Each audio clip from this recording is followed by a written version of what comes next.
Halo semuanya, balik lagi Stepian dari Teknoza ID. Infinix di beberapa tahun kebelakang emang kelihatan begitu agresif soal ngerilis HP di Indonesia. Apalagi mereka emang memfokuskan diri menggunakan chipset buatan MediaTek, mulai dari Helio G series sampai ke Dimensity series. Makanya kita bisa bilang Infinix itu adalah MediaTek phone. Dan di Note 11 series bisa dibilang penjualannya juga terbilang cukup sukses ya. Apalagi buat yang rajin ngecek, harga dari Infinix Note 11 ini sekarang jadi salah satu HP paling worth it karena harganya bisa ngedrop lumayan sampai 1,8 juta dalam kondisi baru. So, setelah 3 bulan pemakaian, apakah membeli smartphone ini masih jadi pilihan yang bijak?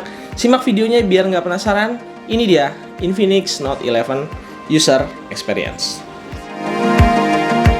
Oke, 3 bulan adalah waktu yang tepat buat kasih keputusan final tentang sebuah smartphone.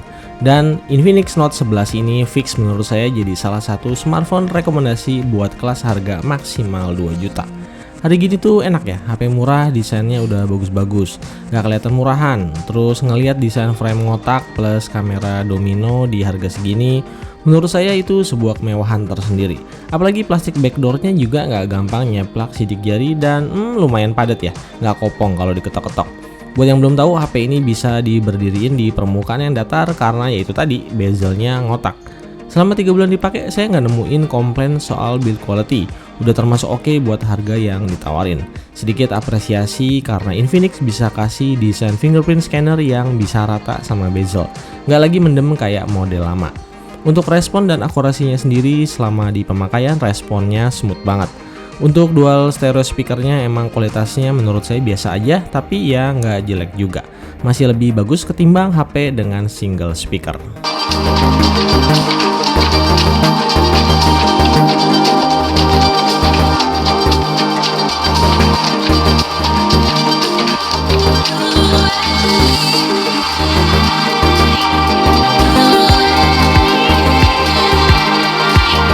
Buat di pemakaian sehari-hari, bobot HP ini termasuk ringan untuk sekelas HP dengan layar dan kapasitas baterai yang gede. Malahan beratnya bisa lebih ringan 10 gram dari Realme Narzo 50 yang dimensinya mirip-mirip. Soal power dan charger, Infinix Note 11 juga memuaskan. Baterainya 5000 mAh di combo sama charger super fast charging 33 watt. Jadi efeknya kita bisa dapat double benefit. Baterainya bisa awet karena SoC-nya emang bukan SoC yang overpower. Layar AMOLED-nya juga irit daya, refresh rate-nya juga masih 60 Hz. Sekali charge aja SOT-nya bisa tembus 8 jam lebih dengan standby time lewat dari 1 hari. Kecepatan chargernya saya rasain nggak ada penurunan speed sampai hari ini. Nge-charge sampai penuh cukup di 1 jam 20 menit aja. Yang saya suka, sistem UI-nya bakal kasih info kalau baterainya udah penuh dan secara otomatis memutuskan aliran listrik yang masuk. Ini lumayan mengurangi potensi overcharge, terutama buat user-user yang suka lupa nyabut charger semalaman. Bagian yang bagus-bagusnya bukan cuma di belakang, bagian depannya juga banyak hal yang bagus-bagus. Ukuran layarnya gede, resolusinya udah di Full HD+, pakai layar AMOLED yang saturasi warnanya jauh di atas rata-rata HP 2 juta yang masih pakai panel IPS. So, apa yang tertampil di layar HP ini emang lebih ngepop walau agak terasa kurang natural. Layarnya secara kompatibilitas emang masih terbatas ya. Wideband security level masih di L3, terus belum support juga sama format video HDR10. Buat maksimalin visual quality, misalnya pas lagi nonton streaming video, Infinix Note 11 punya fitur Video Assistant yang lumayan bisa bikin warna dan dynamic range jadi kelihatan lebih keluar.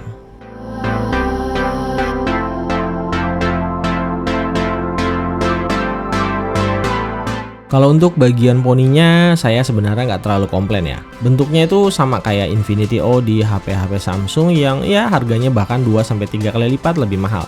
Jadi ya nggak terlalu masalah lah ya. Apalagi kalau diperhatiin baik-baik, bezel bagian bawah HP ini tuh cakep banget. Lumayan tipis dan juga proporsional. Dan jangan lupa HP ini ada always on display. Ya walau nggak selalu always on juga sih.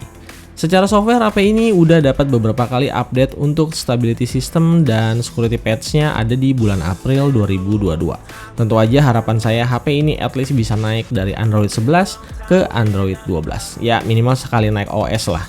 SOS 10 secara general cukup responsif ngehandle komputasi di HP ini. Scrolling dan respon layar sentuhnya terasa masih responsif seperti di awal beli. Nggak ada bug-bug yang biasanya muncul di HP-HP di harga segini. Satu-satunya keluhan yang bisa saya rasain yaitu tadi, layarnya 60Hz. Jadi terasa banget apalagi kalau udah terbiasa pakai layar 90Hz apalagi 120Hz. Di UI-nya ada settingan opsi Ultra Touch yang bikin ngebantu buat ngejaga respon layar sentuhnya supaya tetap gesit. Soal UI lagi-lagi kembali ke selera masing-masing. SOS emang fiturnya udah cukup banyak dan banyak ngalamin peningkatan. Cuma kalau saya pribadi sih masih kurang suka sama XOS ini. Semoga aja di perubahan besar di XOS 10.6 dan sekali lagi mewakili para fans Infinix, semoga aja Infinix Note 11 ini dikasih update OS ke Android 12. Ya, sekali lah minimal. Terus apa kabar Helio G88 di tahun 2022? Ya, chipset ini emang masih masuk pertengahan antara entry level dan mid range. Selisih AnTuTu skornya 80.000 sama Helio G96 yang saat ini populer dipakai sama banyak brand. Jadi nggak terlalu pengaruh banget di pemakaian casual non-gaming. So kalau sekedar sosmed, browsing, dan entertainment rasanya udah cukup banget buat dipakai harian. Sedikit info buat temen-temen yang pakai HP ini atau yang masih minat sama HP ini. Jadi ini adalah Note 11 yang non-NFC ya. Otomatis internal storage-nya cuma 64 GB. Setelah diinstal 5 game dan aplikasi-aplikasi populer, sisa storage-nya emang berdarah-darah banget. Saran saya HP ini wajib banget dikasih external micro SD card supaya nafasnya itu bisa lebih lega. Buat yang pengen lebih nyaman ngebuka banyak apps, saya juga nyaranin buat nyalain fitur Memory Fusion supaya RAM 4 GB-nya bisa dibantu sama virtual RAM sampai 3 GB. Selama saya pakai, fitur ini cukup efektif ngejaga banyak aplikasi bisa tetap running di background. Jadi nggak bentar-bentar reloading gitu ya. Buat yang nanya kenapa unitnya nggak ada fitur ini, pastiin kalian cek pakai ROM paling baru. Terus pastiin juga internal storage-nya nggak penuh, pasang micro SD card, dan buka di menu special function. Kalau step-stepnya udah bener, harusnya sih fitur Memory Fusion ini bisa diaktifin. Nah, gimana nasib HP ini kalau dipakai buat gaming? Biar nggak penasaran, di sini saya bakal sharing 4 game HD yang mungkin juga dimainin sama teman-teman. Mobile Legends masih mentok, grafis dan frame rate-nya di posisi high, jadi belum bisa ke ultra ya. Mungkin masih nunggu optimalisasi dari pihak Monton. Cuma ya walau FPS-nya cuma 30-an, gameplaynya sih lancar banget. Gejala frame drop hampir nggak terasa sepanjang 30 menit gameplay. Mungkin chipsetnya dari MediaTek Helio G88 ini sebenarnya udah cukup optimal buat dipakai game ini. Kita lanjut ke Apex Legends yang statusnya masih pre-launching. Setting maksimal yang bisa didapat ada di grafis normal dan frame rate high. Nah, game ini sebenarnya masih tahap beta tester ya, sebelum nanti dirilis official secara global. Saya pernah pakai HP flagship, game ini emang belum bisa smooth 100%. Gejala yang paling ketahuan ada di kontrol pergerakan yang terasa agak ngambang. Apalagi karena frame rate-nya cuma dapat 30 fps, jadi kalau lagi mau main barbar, ini agak susah buat gerak cepat. Udah sih, itu aja. Sisanya udah oke semua. Selain Mobile Legends, PUBG Mobile juga termasuk game yang udah optimal di HP ini. Gameplay dengan setting di Smooth Ultra bisa dapetin frame rate stabil di 40 fps. Buat yang main pakai gyro di sini juga aman, gyroscope-nya itu responsif, nggak ada delay. Intinya buat player PUBG Mobile, HP ini aman buat dipakai main game.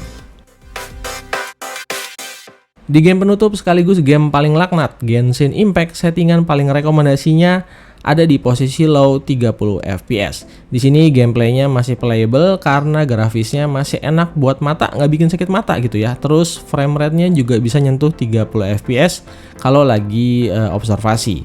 Kalau lagi war sama musuh bisa naik turun-turun dikit lah, antara 20 sampai 25 fps kalau mainnya udah agak lamaan. Sementara untuk suhunya aman, nggak lewat dari 45 derajat Celcius.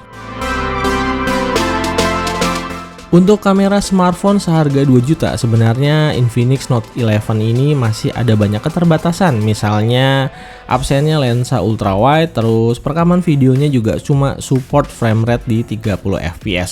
Jadi belum bisa di 60 fps. Tapi ternyata resolusi videonya menarik nih, karena bisa rekam video maksimal sampai resolusi 2K. Saya nggak pernah nemuin ada brand lain yang bisa rekam video 2K di kelas harga 2 juta. Untuk stabilisasi videonya juga cukup oke buat harganya. Ada fitur Ultra Steady Video dengan menggunakan ACE di resolusi 1080p 30fps buat kamera belakang dan juga bisa dipakai di kamera depan. Jadi hasil videonya bisa tetap stabil walau cuma pakai tangan aja. Kalau untuk hasil video recording di resolusi 2K, hasilnya emang lumayan kelihatan lebih tajam dan juga lebih berwarna. Cuma kurangnya ya karena nggak punya ACE, jadi kurang recommended kalau dipakai sambil jalan karena di resolusi ini ACE-nya nggak bisa bekerja. Sementara untuk foto-fotonya angka 50 megapiksel menurut saya masih sekadar gimmick. Sensor Samsung ISOCELL JN1 kelasnya biasa dipakai sama HP-HP di harga 2 jutaan. So kualitasnya ya so-so aja buat harganya. Detail dan ketajamannya emang nggak superior, masih agak kelihatan soft dan exposure-nya juga agak sedikit ketinggian. Dynamic range-nya juga cukup aja, nggak terlalu lebar tapi masih oke lah kalau buat sekedar postingan sosmed. Tinggal jepret langsung diupload, nggak perlu diedit-edit lagi.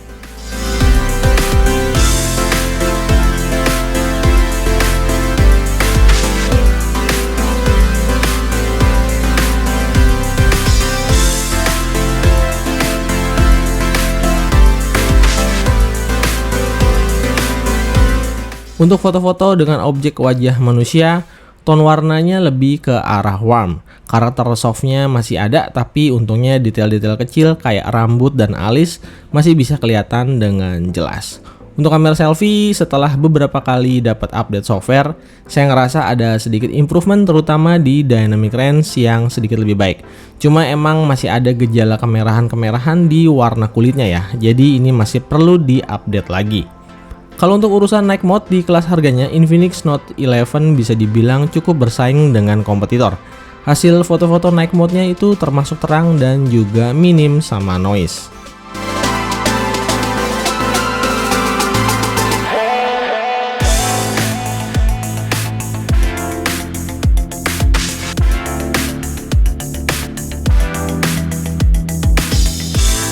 Buat tipe-tipe user yang budgetnya terbatas tapi pengen sebuah smartphone dengan desain yang cakep, prosesor yang cukup kuat buat jalanin game-game berat, baterai gede dengan charger speed kayak di HP 3 jutaan, ditambah udah dual stereo speaker.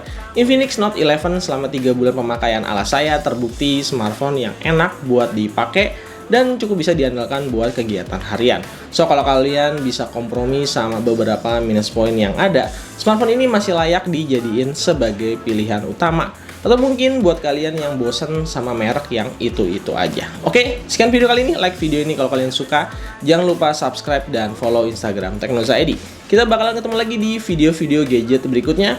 Stay tune terus pokoknya. Stay pian dan Teknoza ID out. Bye-bye.